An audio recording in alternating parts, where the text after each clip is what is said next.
Harvard, Yale, Berkeley, and Georgetown have all thus far, and I'm sure that list of names will continue to grow. Those are the schools that have pulled out of the U.S. News and World Report rankings. The U.S. News and World Report rankings lists the best law schools in the country.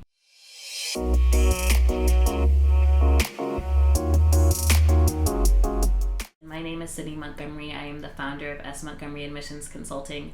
We specialize in working with first-generation and minority law school applicants. I have been a professional law school admissions consultant for the past 8 years. I've worked with over 250 law school applicants. This is my full-time job. I love what I do. I love being able to inspire the future attorneys and change makers in the world, and I also love higher ed policy, and that's why I'm so excited about this topic. I'm so excited to talk to you about the rankings and what this means for you and what this doesn't mean, because I think that we as people, we like drama, we like spice.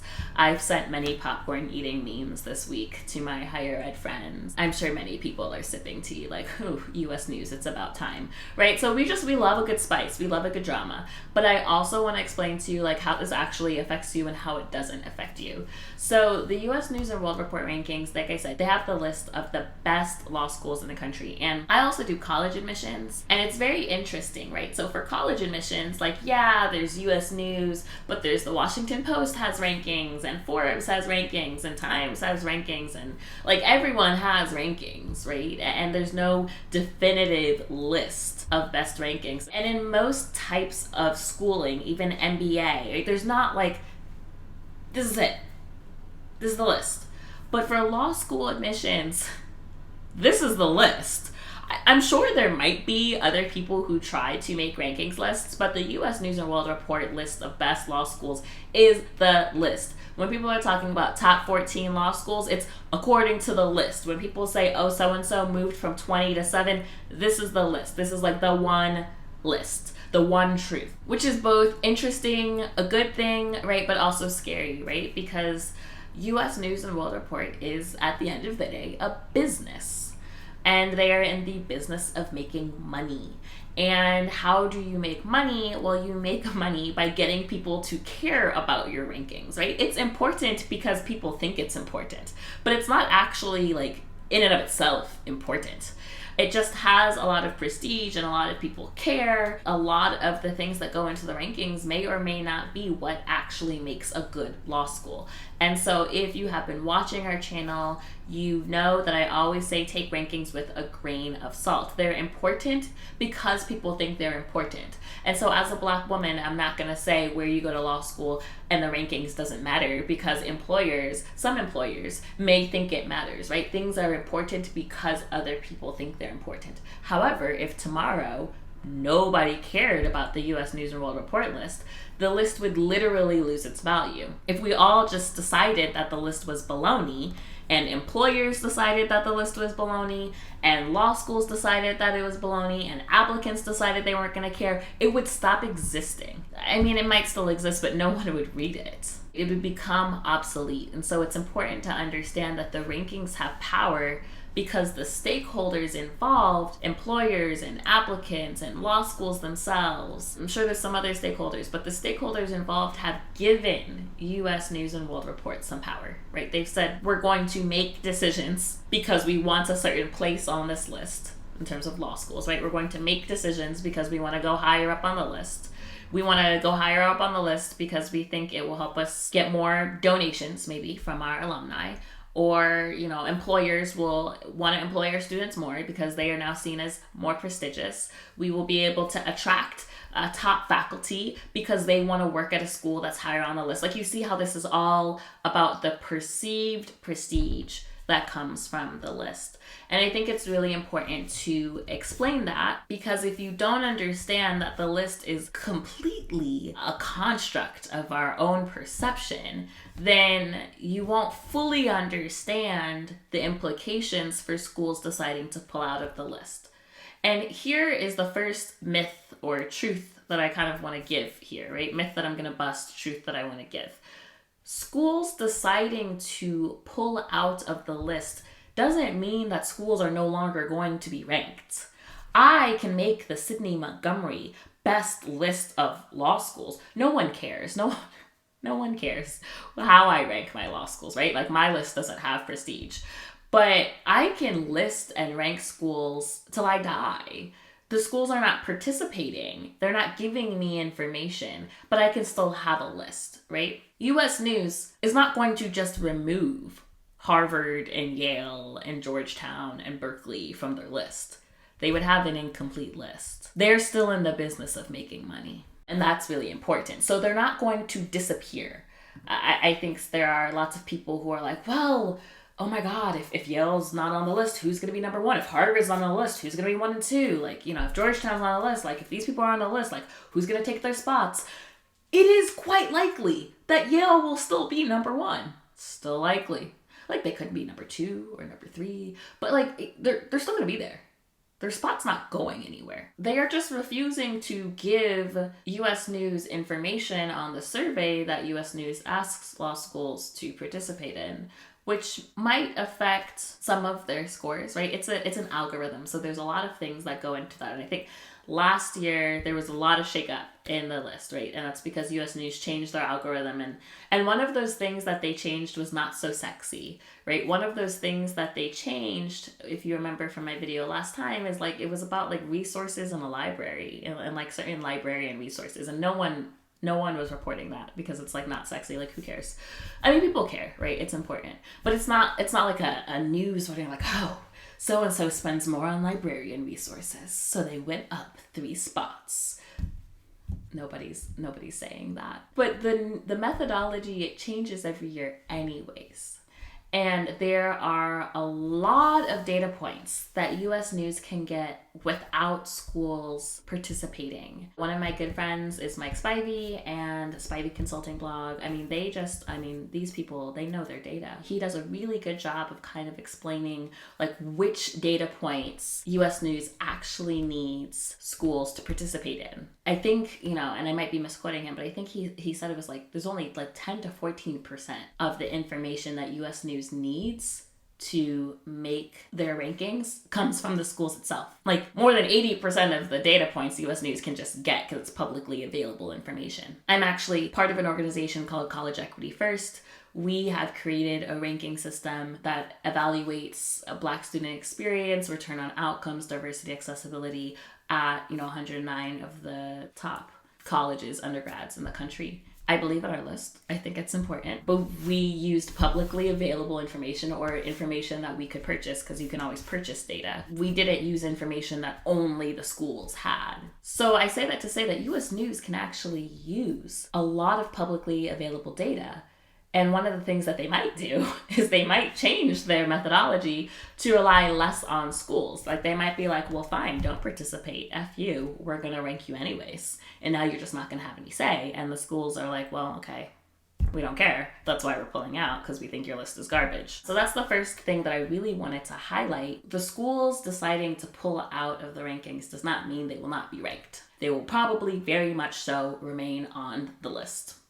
Their spot might change. But then you have to ask yourself, do I care? Like, if Yale pulls out of the list and they drop from 1 to 4, do you really think that Yale is like a worse school now than they were last year just because they didn't participate in the survey? I don't think so, because they haven't really changed anything, right? They're just lower on this list because some factors changed in the algorithm, but not because anything actually changed at Yale. And that kind of brings me to my next point. What is happening with this list, right? And why the schools are pulling out of the list. So there's a lot of things, and I just kind of want to read a couple of things to you in case you're not, as up to the news on like what's happening, right? One of the things that Berkeley said that really stuck with me is that Berkeley, the dean of Berkeley Law, and these are similar comments at Harvard and Yale, is that the rankings discourage institutions from admitting low-income students and from supporting students interested in public service, from the Chronicle of Higher Education. And I think we should really evaluate that. As I mentioned at the beginning,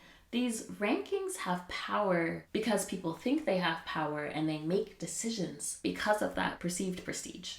And so when you think about that claim, right, rankings discourage institutions from admitting low-income students. And we specialize in working with first-gen and minority students, many of whom are low-income. And you think about the fact that schools are very self-interested in climbing the rankings. If I'm 45, I probably want to get to 20. And if I'm going to be penalized for admitting low-income students, and it's not quite as, black and white as that. It's really like there are things in the algorithm about how much debt students are taking on that may impact the rankings. And we know that students that are wealthier have less debt because they can pay for law school. Unless you have scholarships, if you were like me, you probably have law school loans, right? And so we need to think about the implications of certain parts of the algorithm. And so if we're saying that if I am a school and I want to climb the rankings, and the rankings themselves are going to disincentivize me from making policy decisions at my school because I might go lower in the rankings,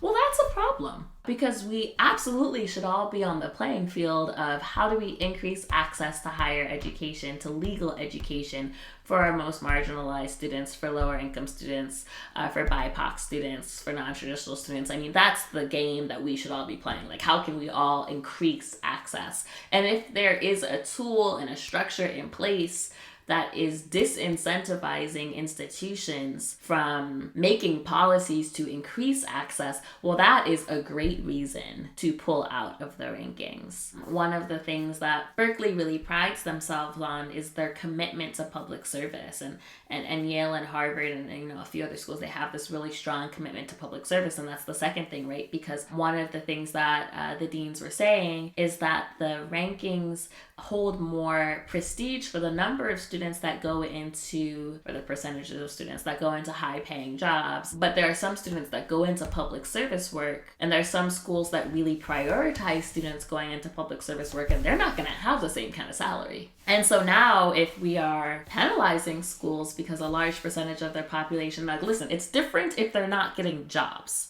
You should go to law school to get a job. If you're going to a law school and a large percentage of people are not graduating with jobs and they're underemployed, that is a problem. And I am all for those people being penalized on the rankings. Because if I have spent however much money to go to law school, and you at a law school can help and equip me to get a job, and it's not just me, but it's like, 40% of my class can't get a job, that's a problem. That's a huge problem. And if 40% of the class is taking lower paid jobs because those are the only jobs they can get, that's a problem. Huge problem. But if it's that 40% of the class is choosing to go into public service work and thus take a lower salary, and that's what we're being penalized on, I have issues with that.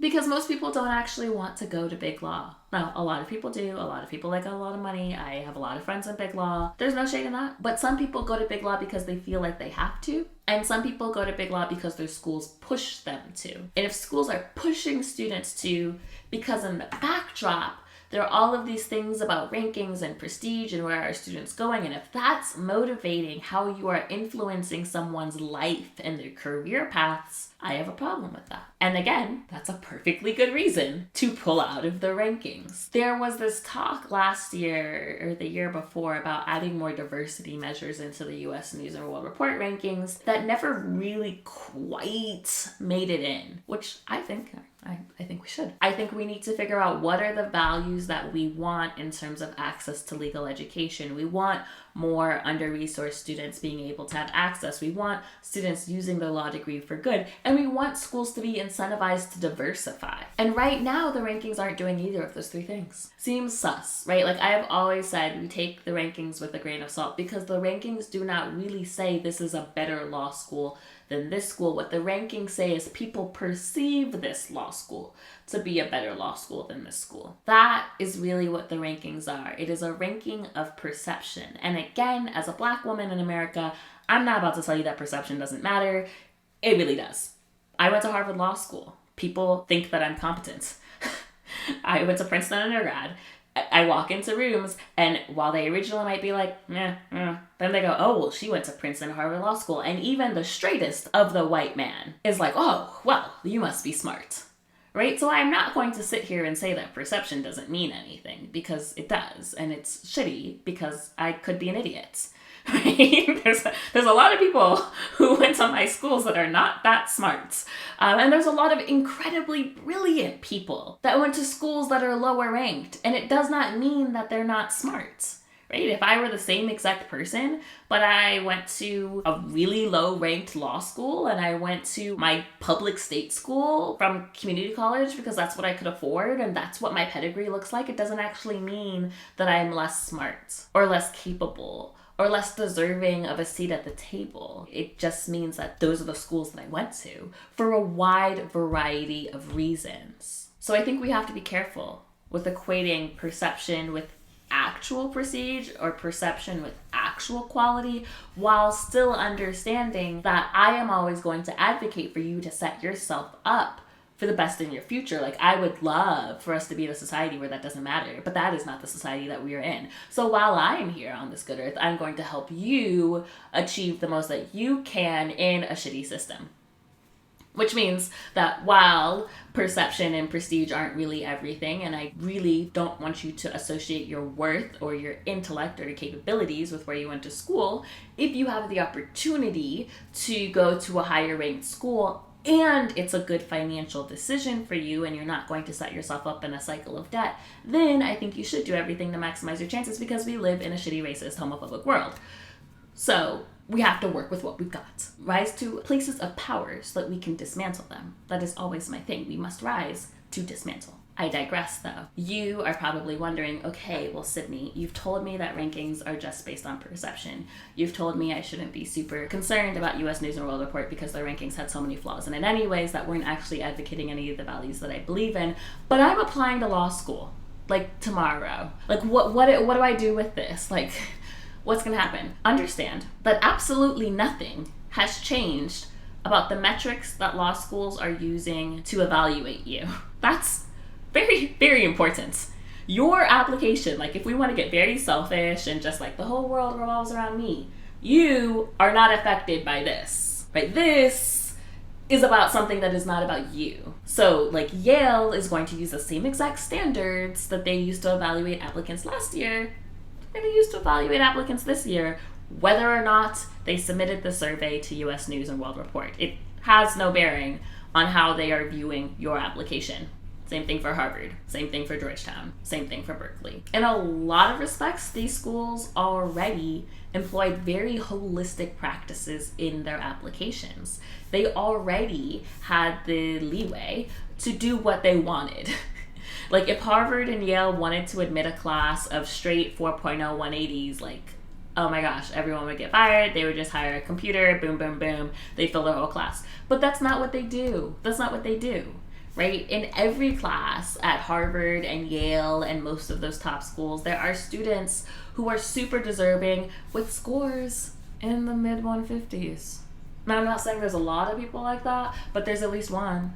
There's at least one in every class.